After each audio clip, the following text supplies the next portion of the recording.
Hi everyone, I'm Cliff Elgin and this is Sports Insight. In the winter season, swimming and diving is big in Montgomery County.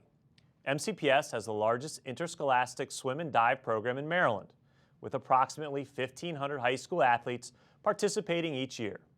Each MCPS high school has a swim and dive team, and they practice and compete at 9 different pools around the county. The success of the program is due to a strong partnership between MCPS staff and our dedicated volunteer parent community, who run all of the swim and dive meets.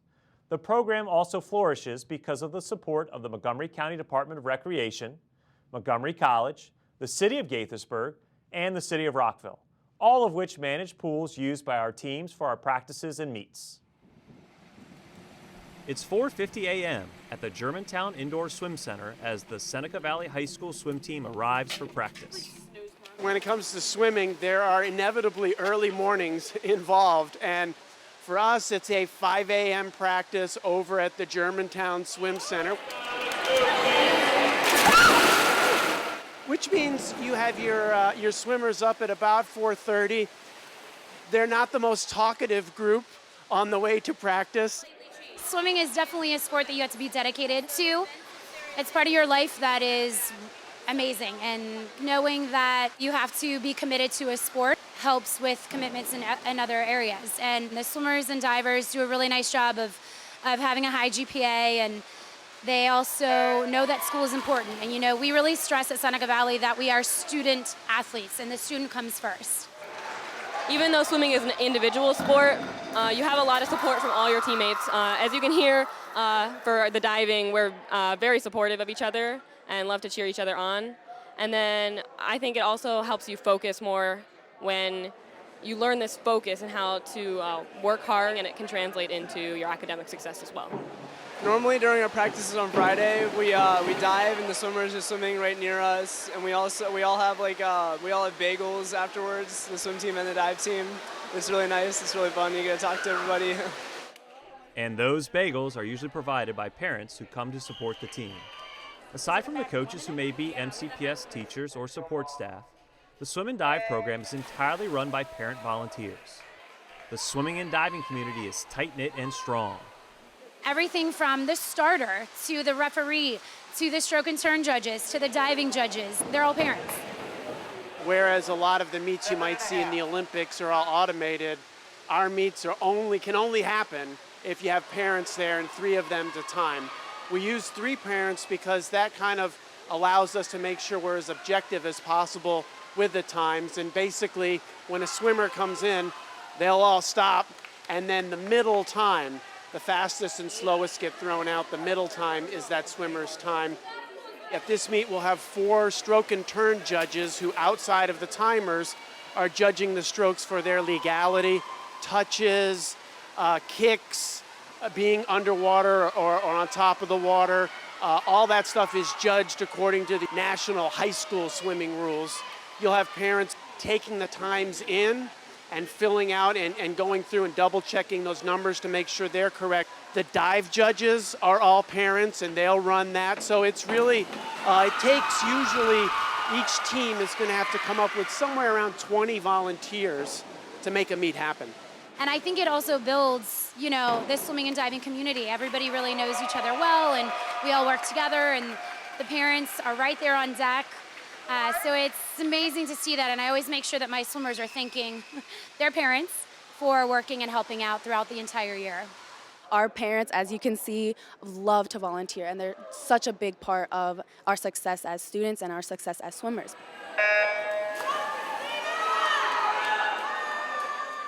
And with us in the studio today is Erin Stanton.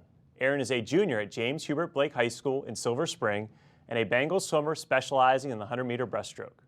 Erin has been swimming for 9 years, and he also swims with his club team, Machine Aquatics. Erin is in the pool for practice or a competition 6 days a week. Erin is in the National Honor Society and also plays guitar for the Blake Jazz Ensemble. Thanks for joining us today, Erin. Thank you for having me. And also with us today is Jackie Emmer, who is the head coach for Thomas S. Wooten High School, as well as the swim and dive sport director for MCPS. Jackie graduated from Wooten and was a captain for the Patriots swim team her junior and senior years. Jackie went to Skidmore College and was on the swim team there. She started coaching in 2002 and became the head coach at Wooten in 2013. And along with all of this, Jackie teaches third grade at Trevilla Elementary School in North Potomac. Welcome to Sports Insight, Jackie. Pleasure to be here. Okay, so the first thing I want to get to is with you, Jackie, because with golf and swimming, we're a little similar in the fact that we don't control our own facilities, we don't have our own facilities, and we mentioned all the people that help out swimming.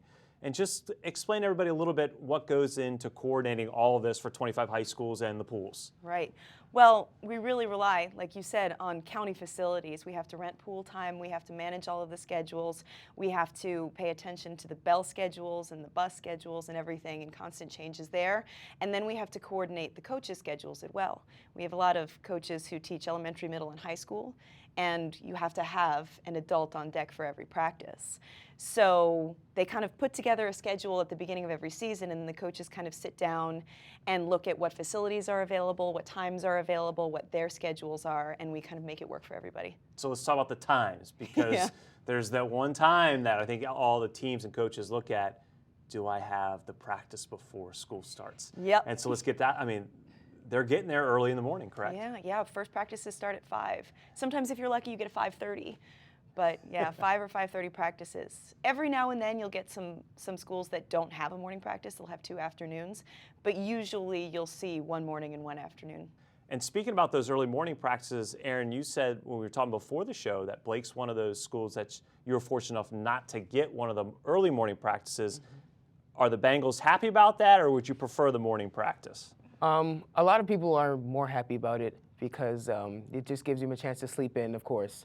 But coming before school, you don't have to worry about getting there like really, really fast after school, because practices after school start at 3, but school ends at 2:30, so it gets kind of tight getting there. But other than that, it's nice having it after school. Now, Erin, I also want to ask you, because swimming, you have the team aspect, but it is kind of an individual sport. What are some of the things you guys do over at Blake to try to develop that team spirit, that team atmosphere for everybody? Well, one thing we do, we have team dinners every Friday night before we go to the meets on Saturdays, and those really bring like a sense of like unity. And we just get to chill and eat and just have fun the night before.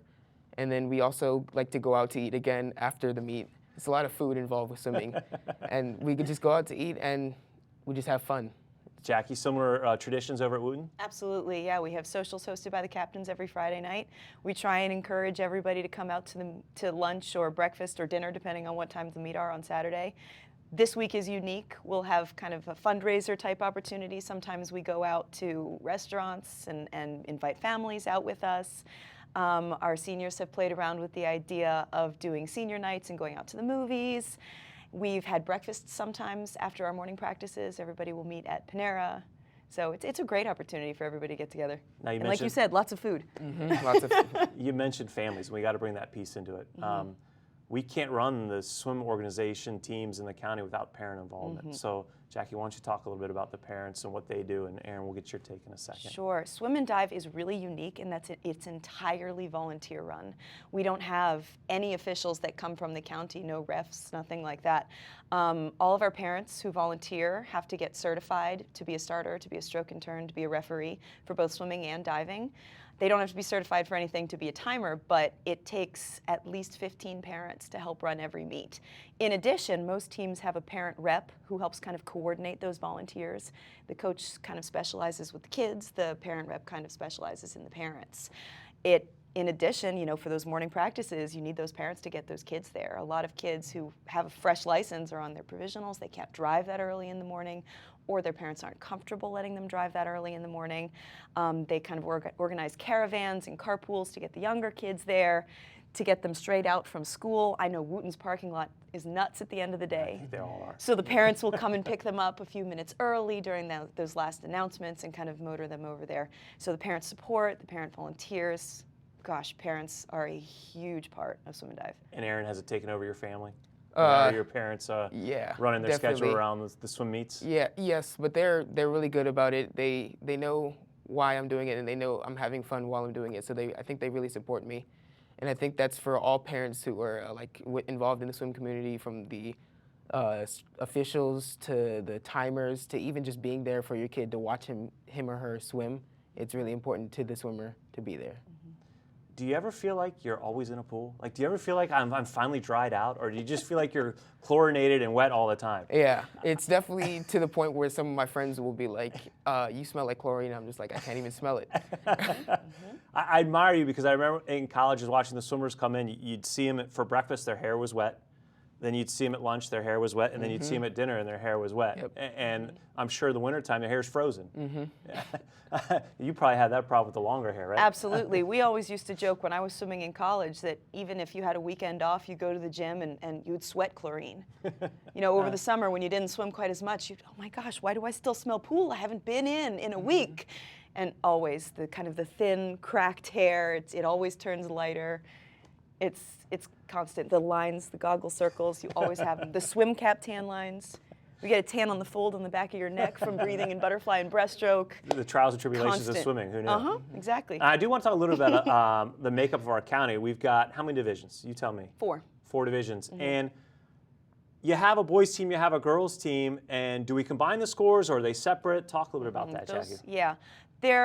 Swim and dive is run like a co-ed sport in that the boys and the girls compete together. Boys go first and then girls for each event and they alternate. Right. But the scores are tabulated separately. Diving is factored into that too. So boy diving scores go in with the boys' scores, girl diving scores go in with the girls' scores. And you can have a combined overall total, but they are technically 2 separate teams that operate as one. Right. So we have one coach for both teams. Gotcha. And then you mentioned diving. Now we have county diving coaches. Yes. And so they can go to them 3 days a week. 3 days a week. They can meet with the diving they run coach. dive practices on Tuesday, Wednesday, Thursday, which is great because a lot of times you get coaches who are stronger in swimming background Right. for such a huge team. And so we can kind of support the divers as they practice what we already know and what they already know. But in order to learn a new dive and learn the new fundamentals, we have 2 fabulous dive coaches that they can see. And do parents judge the diving as well? Wow. Parents I around wouldn't the even know world. how to begin to do that. Just give me a stopwatch. Let me hit start and stop. I have a great DVD. Teaches you the Yes. diving aspects of sport. That's impressive. All right, Erin, anything you want to put out there to Montgomery County that maybe people don't know about swimming that you want to get out there and say, you know, promote your sport. Tell them how great it is. It's not as individual as you would think. It's a really big team sport, and it's a lot of fun. I know it's hard to get to learn to swim in the first place, but once you do and you get out there, you're gonna have fun regardless because it's such a team sport, and you're just always together with your teammates, and you usually become friends with your teammates. I'm going to bring one thing. I know I said I was going to end with you on that, but you saw what a great team sport is, how much you love it, and you told us you had to be bribed into it as a little kid to swim, right? Yes, I did actually. So this was something you learned to love, right? And now you can't get enough of it. Yep. Great. And Jackie, same question to you. One thing you would like to get out to the county to promote your program that this is why we love it so much. Well, I couldn't agree more with you that it's such a close-knit community. A lot of these kids grow up swimming together, whether it's on a year-round team or a summer team, and they grow up thinking about high school athletics. I know my 3rd graders see me leave to go to a meet or hear me talking about a meet, and they say, one day I'm going to swim for you. And it happens. I've got a bunch of freshmen up this year who I taught when they were in 3rd and 4th grade. And so it's something that they really build up to, and it's a great community. The parents come together, the kids come together. It's a family. Awesome. And I think that's a great place to end our show and our discussion today. Thank you for joining us, Erin. Thank you for having me again. Continue to work hard and stay focused on your academics and athletics at Blake as you finish out your junior year and start looking at college opportunities. And Jackie, thanks for joining us. Absolutely. Thank you for having me. And thank you for the work you do to educate all these young 3rd grade future swimmers at Travilla Elementary. And thanks for watching, everyone. I'm Cliff Elgin, and I'll see you on the next episode of Sports Insight.